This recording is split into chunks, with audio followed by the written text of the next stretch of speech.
Mind control ये एक ऐसा शब्द है जिसे आपने पहले भी सुन रखा होगा।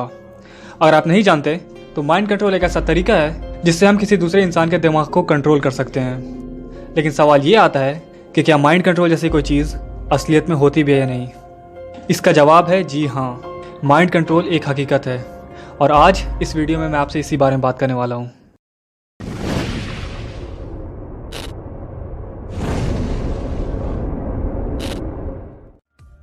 अब शुरुआत हम ये जानने के साथ करते हैं कि ये प्रोजेक्ट MK अल्ट्रा क्या है। तो देखिए, CIA अमेरिका की एक सीक्रेट इंटेलिजेंस एजेंसी है।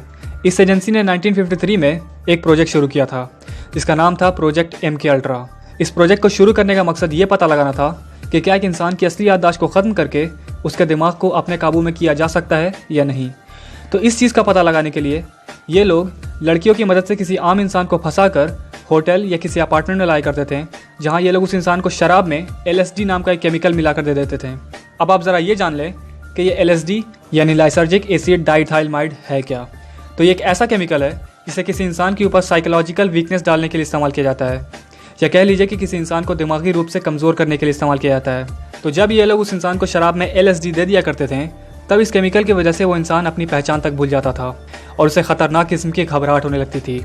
इसके बाद ये लोग उस इंसान को एक अलग लैब में ले जाते थे जहां वो लोग इंसानों को अलग अलग तरीके से मेंटली टॉर्चर किया करते थे, जैसे उस इंसान को एक रेस्पिरेटर पहनाकर सांस लेने में तकलीफ देना।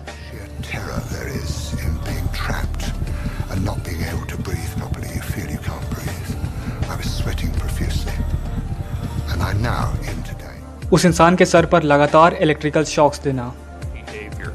And this was accomplished through the use of particularly intensive, repeated, high-level electroshocks until no more convulsions could be elicited. और उसके सर पर एक ऐसा हेलमेट पहना देना जिसमें किसी एक बात को रिकॉर्ड करके उसे बार बार प्ले किया जा रहा हो, ताकि वो इंसान लगातार उस बात को सुनता रहे और उसके दिमाग में वो बात बैठ जाए। This psychic driving forces them to listen to repetitive statements for weeks on end to program in new behavior. इन सब चीज़ों को झेलने के बाद उस इंसान को ड्रग्स देकर करीब 30 से 40 दिन तक के लिए सुला दिया जाता है, जिसके बाद वो इंसान एक जिंदा लाश बन जाता है जिसके अंदर कोई भी एहसास, कोई भी फीलिंग नहीं बचती है। To an imposed control, to the point where he will perform acts against his will and then have no memory of the act. The search for a real-life Manchurian candidate begins. ये सब करने के पीछे CIA का सिर्फ एक मकसद था, और वो था एक ऐसा तरीका ढूंढना जिससे किसी इंसान को ब्रेन वॉश करके उसके दिमाग को कंट्रोल किया जा सके, ताकि उस इंसान से वो काम करवाया जा सके जो वो नॉर्मली नहीं कर पाता। अब अगर हम बात करें हॉलीवुड की, तो कहा जाता है कि जो हॉलीवुड एलीट्स इस पूरे हॉलीवुड इंडस्ट्री के मालिक होते हैं, जो कि कई सारे सेलिब्रिटीज़ जैसे सिंगर्स और एक्टर्स के ऊपर पैसे लगाए करते हैं, वो लोग इन एक्टर्स और सिंगर्स को इसी तरीके से ब्रेन वॉश किया करते हैं ताकि ये एलीट्स इन सेलिब्रिटीज़ से वो काम करवा पाएँ जिनसे इन्हें फ़ायदा हो सके। लेकिन अब मैं इस बहस में नहीं पढ़ना चाहूँगा कि जस्टिन बीबर इन एलीट्स के लिए काम कर रहा है या नहीं, या एमिनेम काम कर रहा है या नहीं, या ज़ैन मलिक कर रहा है या नहीं, या फिर कोई भी और सिंगर या एक्टर। मैं आपके साथ इस बहस में नहीं पढ़ूंगा क्योंकि मुझे पता है कि आप में से कुछ लोग इन सिंगर्स को अपना भगवान मानते हो। तब तक के लिए आपको ये बात समझनी होगी कि जब ये पूरी हॉलीवुड इंडस्ट्री इन एलीट्स के हाथ में है, तो फिर चाहे वो कोई भी सिंगर हो, कोई भी एक्टर हो, कोई भी DJ हो, कोई भी रैपर हो, उससे ना चाहते हुए भी इन एलीट्स के लिए काम करना ही पड़ता है।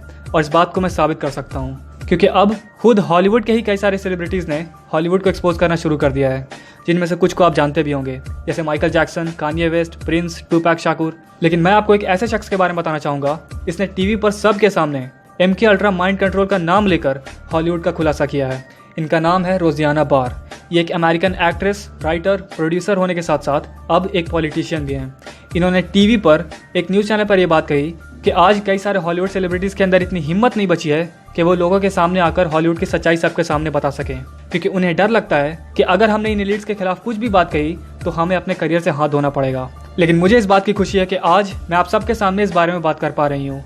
इसलिए जब भी मैं किसी ऑस्कर पार्टी में या किसी भी बड़ी हॉलीवुड पार्टी में जाती हूँ, तो वहाँ मौजूद बड़े बड़े स्टार्स मुझे साइड में ले जाकर धीरे से मुझसे ये बात कहते हैं कि मैं आपका शुक्रिया अदा करना चाहता हूँ, क्योंकि आप वो काम कर रही हैं जो हम खुद नहीं कर पाते।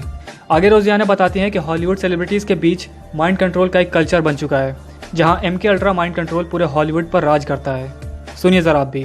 I mean, I think that there aren't many of us who are brave enough to do that, and I'm just I'm lucky that I can do it, and I feel that I do it on behalf of many people in Hollywood too. I go to Hollywood parties, or occasionally I go to Oscar parties and things like that. And people, big stars, people will grab me by the arm and take me aside and say, "I just want to thank you for the things you say." And it blows my mind, but that's the culture. It's a culture of fear for sure. And it's a big culture of mind control too. MK Ultra mind control rules in Hollywood. If you don't know, Google that and look into it. और अगर आप ध्यान दें तो आपके आंखों के सामने ही MK अल्ट्रा का एक एग्जाम्पल, एक मिसाल मौजूद है, जो कि है पॉपी। जिन्हें नहीं पता, पॉपी एक लड़की का नाम है जिसका यूट्यूब पर एक चैनल है द पॉपी के नाम से। और मुझे पूरा यकीन है कि ये लड़की MK अल्ट्रा माइंड कंट्रोल का शिकार हुई हुई है। अगर आप सिर्फ एक बार इसकी वीडियोस देखेंगे तो आप खुद ये बात समझ जाएंगे कि इस बंदी का जबरदस्त तरीके से ब्रेन वॉश किया गया है। Being free within society, free from oppression. Where are they? The butterflies, where are they? Why are they butterflies?